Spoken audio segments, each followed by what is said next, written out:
ಸರಿಯಾಗಿ ಯೋಚನೆ ಮಾಡೋದನ್ನು, ಸರಿಯಾಗಿ ಮಾತಾಡೋದನ್ನು ಅಭ್ಯಾಸ ಮಾಡ್ಕೊಬೇಕು.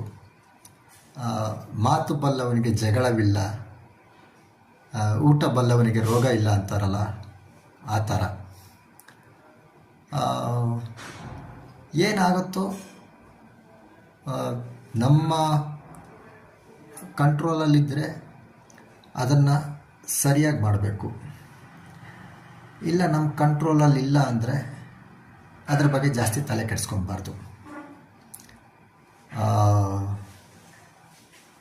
ಗಂಡ ಹೆಂಡ್ತಿನ ಜಾಸ್ತಿ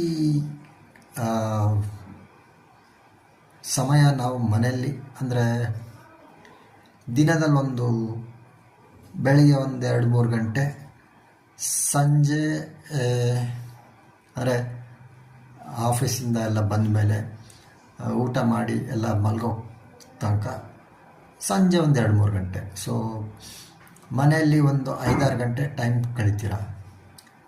ಆ 5-6 ಗಂಟೆ ಟೈಮ್ ಕೂಡ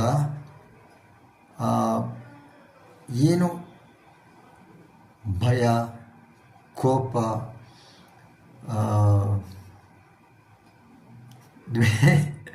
ದ್ವೇಷ ಆ ಥರ ಭಾವನೆಗಳು ಈಗ ಹೊರಗಡೆ ವಿಚಾರಕ್ಕಾಗಿ ಮನೆಯಲ್ಲಿ ಜಗಳಗಳು ಆಗಬಾರ್ದು.